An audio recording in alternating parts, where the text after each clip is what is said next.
How y'all doing? I just want to give a quick message here for the holidays. It is Christmas Eve. I hope everyone's having a wonderful holiday season. Merry Christmas to all.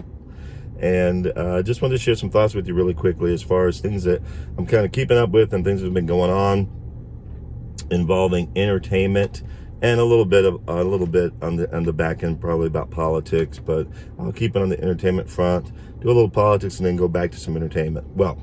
So we'll start with the entertainment part first. I have not seen Rise of Skywalker, Star Wars Rise of Skywalker. But however, I have seen a lot of reviews and read some reviews about the movie. I have also seen, just because of social media, I've seen the ending of the movie. I've also seen the ending fight in the movie. And I can tell you, just based on the little I have seen and everything I have heard, that while it is currently in theaters, I will not be going to check it out anytime soon. I don't have any plans to do so. I mentioned before that I won't be spending my money to go see it. And if somebody wants to take me to see it, or somebody wants to pay for me to go see it and do a review of it, I'm down for that. But I am not paying Steve's money to go see it, that's for sure. And I really don't have any desire to see it. I mean, once I saw the ending, especially ending fight scene, it was roll your eyes stupid. And I was like, and yeah, I saw the kiss. I'm sorry, this is going to be spoilers, guys, for the little bit I have seen. So if you haven't seen the movies yet, I will be discussing spoilers here, because I don't respect it enough to not. That's really just kind of it. It's not I don't respect you all. I don't respect this movie enough because I don't consider the Disney trilogy to be actual Star Wars trilogy. I saw the Force Awakens, and I saw The Last Jedi, unfortunately. And from what I've heard about the Rise of Skywalker and what little bit I have seen, I'm really disappointed. To me, it seems like it's apocrypha or fan fiction, really.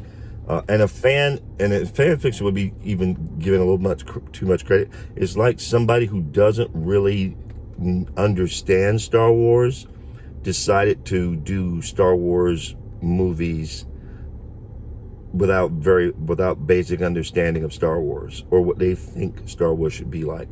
And so I'm not interested in wasting money to do that. I mean, the first 7 and 8 proved to me that they really didn't know where they were going. I mean, with the 7, it was basically a remake of The New Hope of Episode 4, and it was a safe and bet. And it wasn't a great movie, but I forgave it from the standpoint, well, then maybe it'll be a better movie. The second one will be better, of this trilogy, kind of like The New Hope was. New Hope was it was good, but The Empire Strikes Back was a better movie.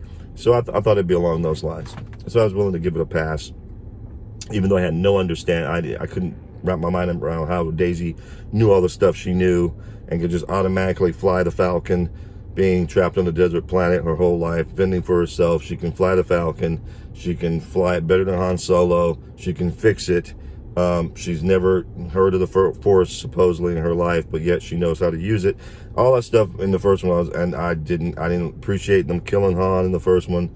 There's so many things about the first movie, but I was willing to forgive it because, excuse me, I apologize. It's the first movie, so I was willing to give it a kind of a pass.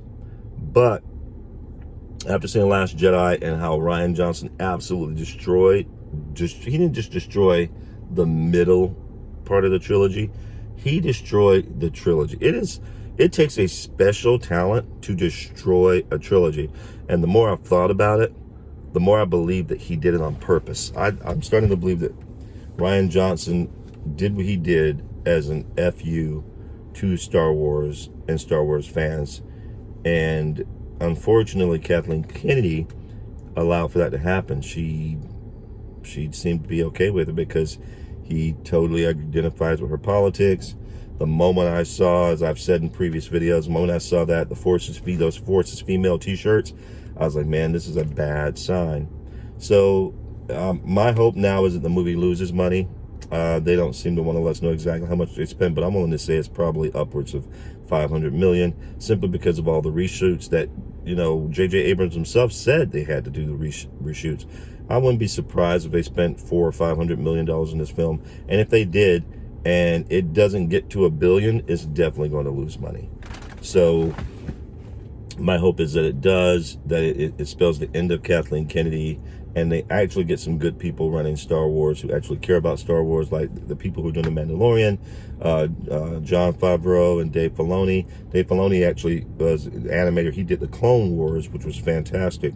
And Jon Favreau just seems to have a healthy respect for Star Wars, and I appreciate that. So they put those guys in charge. Maybe they can get back on course and win back some of us fans who really actually care about the lore and care about Star Wars.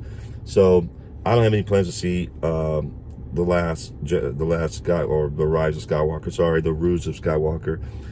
As I mentioned in the previous video, it actually is a ruse because there are no more Skywalkers. For those of you who don't know, spoiler alert, all the Skywalkers die. In this trilogy, in this Disney trilogy, all the Skywalkers are dead.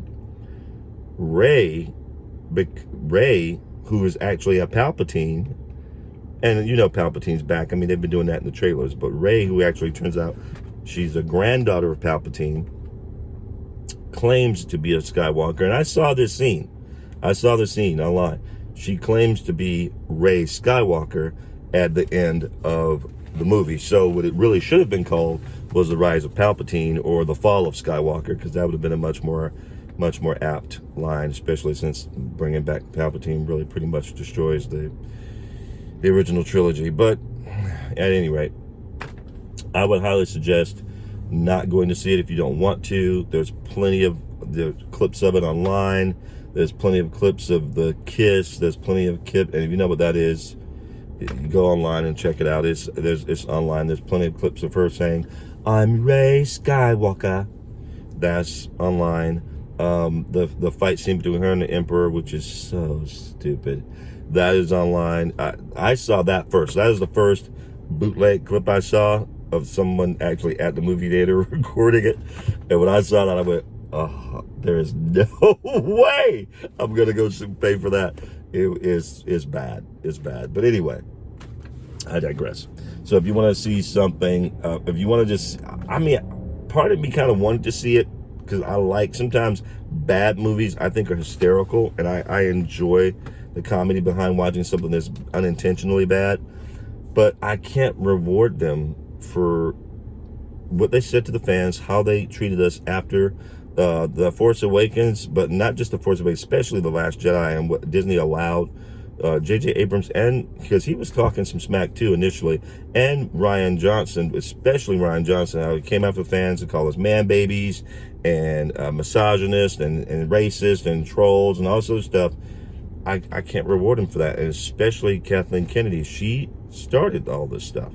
George Lucas made a mistake of putting her in charge, but he thought he had somebody in charge who really cared, and she pulled a fast one on him. That's what happened. So I feel for George, and I feel for J.J. Abrams in this last movie, because from everything I've read and everything I've heard, and I'm not trying to do a review. When I review it, the little bit of reviewing I'm doing is about the scenes I've actually seen.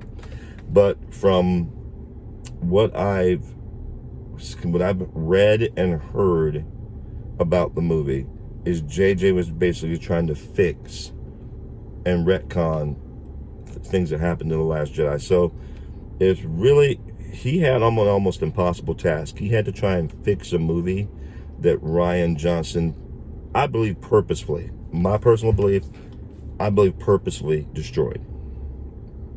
I just think when you kill off the main villain, who was Snoke in The Last Jedi, they don't have a main villain now.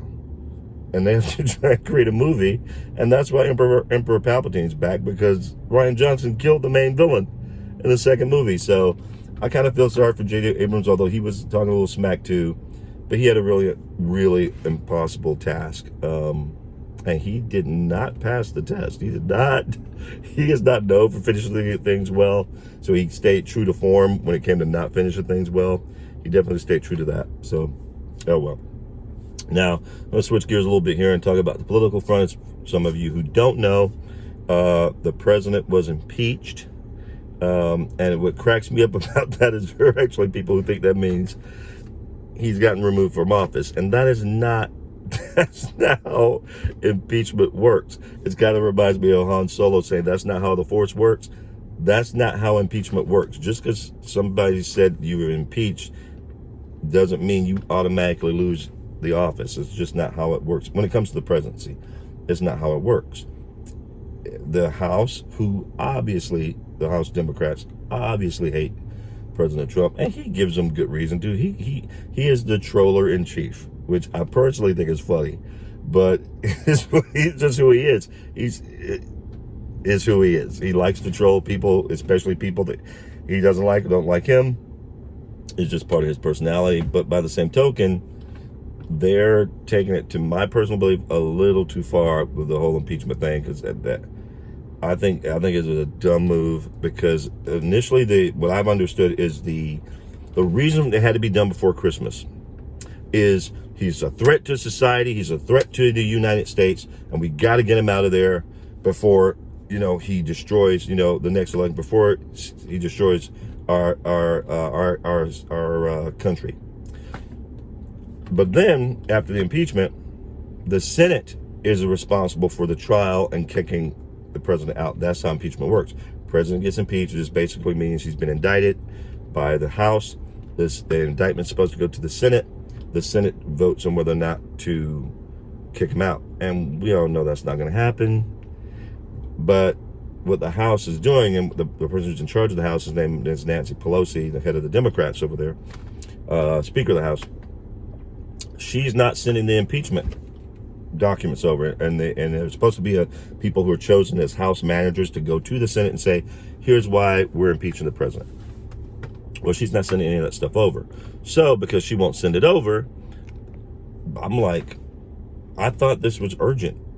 I'm just somebody who's watching this from, on the outside. And my first thought is, well, if he's such a danger, why not just send over the documents and let them have the vote? Why not just have the vote? And that's because they're not going to kick him out. But if you feel he's such a danger and you feel your case is strong, the case that you put up against him is strong enough, send the case over and see if you can sway some people and get him kicked out. But if the goal isn't to kick him out, then what was the whole purpose of the impeachment other than make you guys feel good and make some of your constituents feel good? I don't get it. So, President got impeached and nobody showed up. And that's basically how it works. The Democrats do an impeachment party and nobody showed up. At least the country didn't show up. So I think all that stuff is stupid. And I really just prefer we go back to trying to come together as a country. Things are going well. The economy's doing great. We're not in a bunch of foreign wars. Oil prices are low. I'm digging it. Jobs are up. Oil prices are down. And we have relative peace. Those are really good things to look forward to as a country and be excited about. And we're respected. There are a lot of people around the world, which was big on me. I'm a big proponent of somebody who served in the military, that we're respected around the world. And that's big to me, and I like the fact that we are respected around the world. Nobody wants to mess with us. I'm really partial to that. And it used to bother me because sometimes, when we have certain presidents that people think, oh, this person's crazy, or this person may drop the bomb, or I used to think before in my youth, it'd be nice if we had a president that people around the world liked. But as I've gotten older, especially serving in the military, I think it's much more important that we have a president that people respect. I don't care so much about the like as I do the respect, because often when they like you, they don't respect you because they'll think you're a pushover.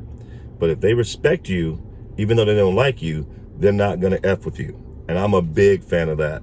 I like the fact that there are countries around the world that think our president's crazy, because if they think he's crazy, the crazier they think he is, the safer we are. I'm a big fan of that. And for me, it's all about American safety. So, and as somebody who served in the military, I was in the Air Force for almost 10 years and served overseas for about half that time. So, big proponent of people thinking our president don't play. Because when they think that, they leave us alone. It keeps Americans safe. So, I digress. Back, and I want to wrap it up with the kind of the entertainment side. We talked about bad entertainment. We talked about what's going on in politics, which is just stupid, and most of you aren't going to even be worried about, because it's Christmas time and nobody cares. And I get it. So, good entertainment. And I said this to somebody who had never heard of The Witcher. But there's a show on Netflix called The Witcher. If you have not seen it, you have got to see it. It is awesome. I really am a huge fan of the show. I love Henry Cavill. Henry Cavill is the actor who played Superman, and he is great in his role as Geralt of Rivia in this show. It is a fantastic show. It's based on some books and video games like Witcher 3. I've not read the books. I've not read the video games. So the cool thing about that is I can come at it as a total just quote unquote normie and look at the show and see and accept it for whether I like it or not based on the show, the cinematography, the acting, the story, and kind of get a real feel for it. And because I'm watching the show and I really like it, it's actually allowed me to go back and do some, look at some of the lore and look at the stories and that sort of thing. So it's really cool. It's a great new show on Netflix. You've got to check it out. The Witcher, good stuff. You definitely want to see it. And so I just kind of wanted to wrap it up with something positive. I hope you all who decide to check it out will like it. If you do, leave some comments for me. If you don't, leave some comments for me too. If you have any comments based on anything I've said, whether it be about maybe you liked the Ruse of Skywalker, maybe you have a different viewpoint of what's happening in politics, and maybe you don't care for The Witcher, or maybe you like it, don't like it, or you've already seen it. Please leave me some comments. I love to hear it. In the meantime, I hope you all have a fantastic and very Merry Christmas and a Happy New Year. I still have some things I need to pick up, believe it or not, and it's Christmas Eve. So with that, I'm going to let you go. Please leave a like, share. That what helps me the most. Liking and sharing the videos helps me the most. Christmas gift would be to continue to do that. I'd appreciate it as a Christmas gift to me. For all those of you who have subscribed and my new subscribers, thank you so much for being here. I look forward to talking to you again soon. Hope you have a fantastic holiday season. Take care.